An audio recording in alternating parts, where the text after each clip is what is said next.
How's it going, everybody? John here. It's been a while since I did a video. It's been a hectic year. I'm sure a lot of people can relate to that, so it's been hard for me to do videos as often as I would like. Today's video is going to be for people that have a family member who has ME or CFS or newly diagnosed. There's a big influx of people with ME and CFS in recent months, and I've seen a lot of people joining forums and support groups. And I thought it'd be good to make a video for those family members who just want to understand ME a little bit more, so they could help their loved ones or a friend or a coworker. So I'm gonna go over 5 things here in no particular order, and they're just very basic, basic things you can do to improve your relationship with someone with ME and CFS and help them. So number 1, in no particular order, is start by listening, then listening some more, and then after that, listen more.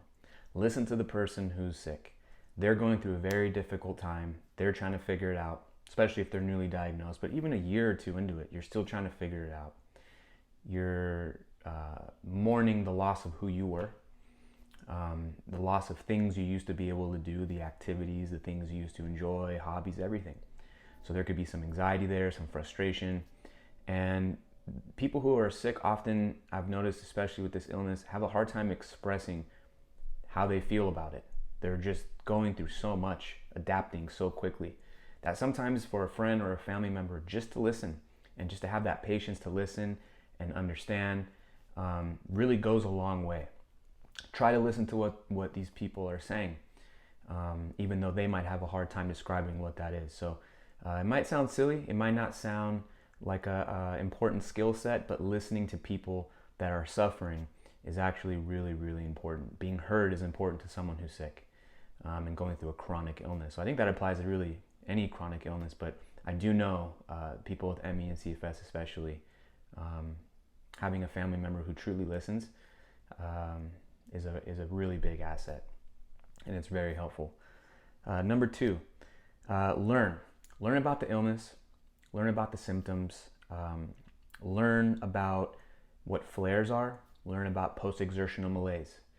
There's a lot of symptoms out there, but flares and post-exertional malaise are very unique to ME and CFS, especially post-exertional malaise. Learn about those things, because when you learn about post-exertional malaise, and I have a video, I'll link it. Learning about post-exertional malaise will allow you to really understand what ME and CFS is about, because you'll understand how someone could be good 1 minute, being active, and then not being able to do things for a very long, extended period of time after that. That's why a lot of people with ME and CFS will commit to something. Yeah, I'll be there. That sounds great. I'll be at the barbecue.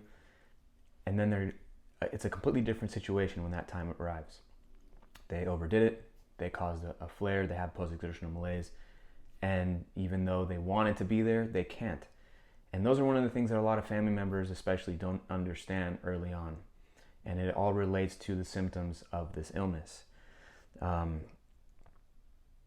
Learning to understand flares and post-exertional malaise, or PEM, will be the key to understanding this illness. There's a lot of other symptoms that are very important. I don't want to minimize those. Brain fog, neurological issues, gut issues, joint pain, lots of different things. But I do often find that when I talk to people in support groups, they're often at odds with family members or friends, because family comes over, the person with ME seems okay, and then the next day they're completely different, and they're letting other people down, not being able to do certain activities or accomplish certain things or go certain places. And those people get mad at the people with ME and CFS. And that really causes a lot of strain. So if you have someone that you love, care about, work with, that has ME, that is something very important to understand, and they will really appreciate you for understanding that, trust me. The next thing is similar. It's understand that most people with ME are invisibly disabled. And what I mean by that is that you can't see the disability. Some people are bedridden. Actually, a very large portion are bedridden, and you can see they have ME. But a lot of people are not. a lot of people look fine, and that's a compliment. People like to hear that, but at the same time, they are very sick and they might look fine. So the next one is to understand that looks don't tell the story of ME and CFS all the time. Sometimes it does, but it often does not. What you see is not what you get with ME and CFS. There's a lot going on that you cannot see. And often, a lot of people with ME and CFS get treated poorly by their family members or friends because they're like, you look fine, just rest, get on with it, man up, don't be so emotional, different things that people hear. There's certain things men hear often and certain things that women hear often. I think women kind of get a lot of flack for being emotional about it, all these things, but you don't know what they're going through. You don't know what they're feeling. You don't know the pain they're in. You don't know how bad the symptoms, the neurological symptoms are, the brain fog. There's a lot going on. So try to understand that you might see them, they might look fine, they might look healthy, but they're going through a lot, and try to keep that in the back of your mind. It's hard. It's hard if you have a family member with ME and they look very healthy. It's something that can be tricky. So that's something you could really work on to really improve a relationship with someone with ME, is understand that they're most likely always not feeling well. The next thing is a pretty big one. Don't push people with ME and CFS to do things when they say they physically can't. A lot of times the biggest battle with ME and family members is no one wants to let their family down or their friends or their family. So people with ME will push themselves to please the people around them or to help the people around them or to give people around them what they need at their own expense. And a lot of times family members will push people with ME to get up, to go, come on the walk, let's go here, pick this person up or whatever it may be. If someone with ME and CFS looks at you and says, I can't do that at this moment, it's very hard as a family member to understand, but you have to accept that these people might be in a flare, might be experiencing post-exertional malaise, might be experiencing lots of different things.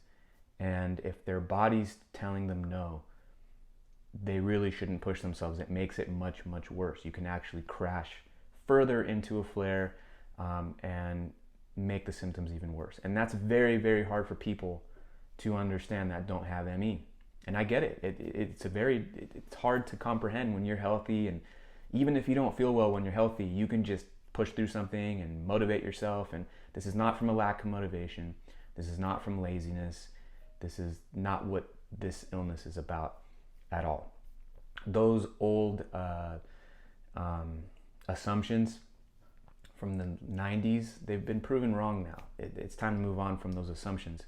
And I know some people still think that. So there's plenty of proof out there now that this is an illness that has lots of physical effects that don't stem from a psychological disorder or laziness or lack of effort. And that brings me into the last point here. Never insinuate or blame their mental state. Now, is there exceptions to this? Yes, there are some people that have been diagnosed with depression. Depression is real. Severe anxiety is real. There are people that lack motivation. There are those people in every aspect of life. But most often, that is not the case with people with ME and CFS. And when you undermine an illness that has taken everything from someone, it's very hard for someone to deal with that. It's going to strain your relationship. So my best advice is don't call people crazy for not feeling well. If you look at history and a lot of illnesses that started popping up, people were always called crazy, hysteria, or even in the AIDS epidemic early on, people were told it wasn't real. And humans, for some reason, we always have a way to demean things we don't understand or can't see or can't touch. And I think that that's been a very harmful component of ME and CFS, is to tell people that what they're experiencing is not real, that it's a creation of their imagination. For people that are suffering tremendously, they don't need that. And if they have a family member doing that, not only is that hard to hear, but it's hurtful to hear from someone that you care about. So my best advice is to never mention the mental state of someone, obviously unless you think that their mental state is harmful to themselves, or in a situation where they need to talk to a professional. Seek medical attention, please, if you think that their mental state is not well. I encourage that. But if you insinuate that the illness is made up or being used to get out of certain situations and whatnot, most often people aren't using a severe illness to avoid doing certain things. People miss their lives. And it's very hard to hear those things when you're unwell. So really, if you sum up everything that I said, these 5 basic things, is show a little empathy, show a little care, try to understand, listen, don't push people, just be kind.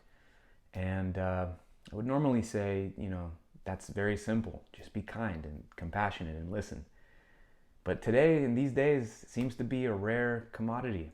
It's hard to come across people that are being kind to others these days. So try to be different and try to be kind to family members and friends that have this. If you're watching this, you obviously have the intention to learn a little bit more. If you have a family member who has ME, or if you're new to ME and CFS, please like and subscribe. I hope that these videos can help you. I hope everyone's doing well. Until next time, take care.